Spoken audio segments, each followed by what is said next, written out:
안녕하십니까. 차구영 목사입니다.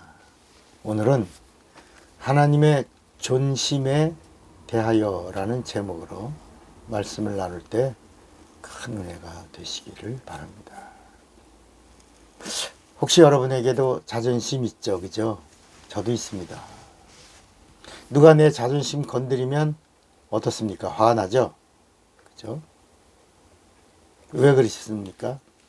나에게 인격이 있기 때문입니다.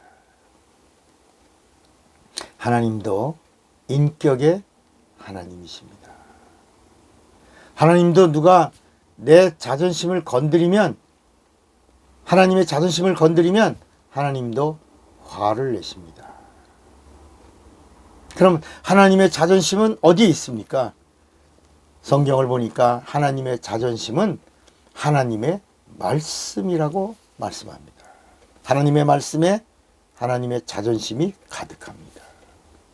또 하나님이 세우신 선지자들이고 하나님이 부리시는 천사들이고 또 말씀이 육신이 되신 그리고 이 땅에 오신 예수 그리스도가 하나님의 최고의 자존심입니다. 예수가 누구냐? 하나님의 자존심의 전부이십니다.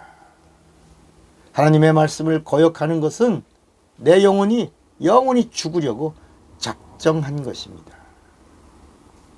하나님이 보내신 선지자를 거역하는 것은 곧 말씀을 거역한 것으로 여기셨고 하나님께 도전한 것으로 여기셨습니다. 하나님의 말씀과 하나님이 세우신 선지자들을 동일하게 여기셨던 것입니다. 모세를 대적한 자들을 향하여 하나님은 모세의 손을 들어주셨습니다. 그리고 대적한 자들을 심판하셨고 하나님이 세우신 영적인 질서를 존중하고 따를 것을 가르치셨습니다. 예수는 말씀이 육신이 되신 보여주신 말씀이십니다. 보여주신 사랑이십니다. 그래서 예수님이 나를 본 자는 아버지를 보았거늘 나를 믿는 자는 나를 믿는 것이 아니라 나를 보내신 아버지를 믿는 것이, 나를 사랑하는 자는 나를 사랑하는 것이 아니라 나를 보내신 하나님을 아버지를 사랑하는 것이다. 이렇게 말씀하셨습니다. 그러므로 예수를 믿지 않으면 바로 심판을 받는 것입니다. 복음이 찾아왔는데 믿지 않으면 그 자리에서 바로 즉시, 이거 아주 즉시입니다. 즉시 복음이 내게 찾아왔는데 복음을 받아들이지 않으면 즉시 심판하시는 겁니다. 왜요? 하나님의 말씀을 거역한 죄 때문입니다. 이런 말씀이 어디 있어요? 요한복음 3장 18절에 나옵니다. 저를 믿는 자는 심판을 받지 아니하는 것이요 믿지 아니하는 자는 하나님의 독생자의 이름을 믿지 아니하므로 벌써 심판을 받은 것이니라 라고 말씀합니다. 천사가 전하여 준 하나님의 말씀도 불순종하면 율법은 두세 사람의 증인을 내세워 그 자리에서 심판하고 돌로 쳐서 죽여버렸습니다.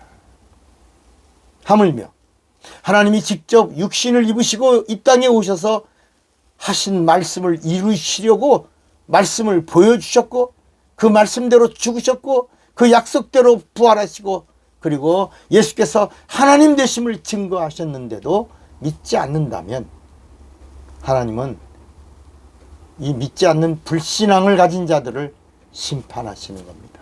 그래서 히브리서 10장 28절에도 모세의 법을 폐한 자들도 두세 증인을 인하여 불쌍히 여김을 받지 못하고 죽었거든. 그래서 하물며 성령으로 말미암아 흘리신 그리스도의 보혈을 믿고 이 사실 은혜를 거절한 자들에게 임할 하나님의 보응, 하나님의 심판이 어떠할 것인지를 한번 깊이 생각해 봐라. 이렇게 말씀합니다. 여러분, 하나님의 말씀은 하나님의 자존심이고 하나님이 세우신 하나님의 사역자들도 하나님이 세우신 하나님의 자존심입니다. 하나님이 말씀이 육신이 되어 이 땅에 오신 예수가 하나님의 자존심이고 그래서 성령도 하나님의 자존심의 최고봉입니다. 성령을 거역하면 하나님 섭섭히 여기십니다. 하나님이 상처를 받은 예수를 믿는다고 하는 자가 성령은 왜 받아? 꼭 성령 받아야 돼? 여러분, 예수님의 공생의 전부가 성령 받으라. 죽으시기 전에도 성령 받으라. 부활하시고 나서 첫 마디가 뭡니까? 성령 받아라. 감람산에서 승천하시면서 마지막 하신 최후의 명령이 뭡니까? 성령 받아라. 이거 하나님의 자존심이기 때문입니다. 하나님의 존심을 건드리는 자 살아남지 못할 것입니다. 근데 하나님은 말씀으로 찾아오셨어요. 하나님의 자존심을 높여주기를 원하시는 겁니다. 여러분, 하나님의 자존심을 높여드리는 하나님의 자존심이 되시기를 바랍니다. 차구영 목사입니다.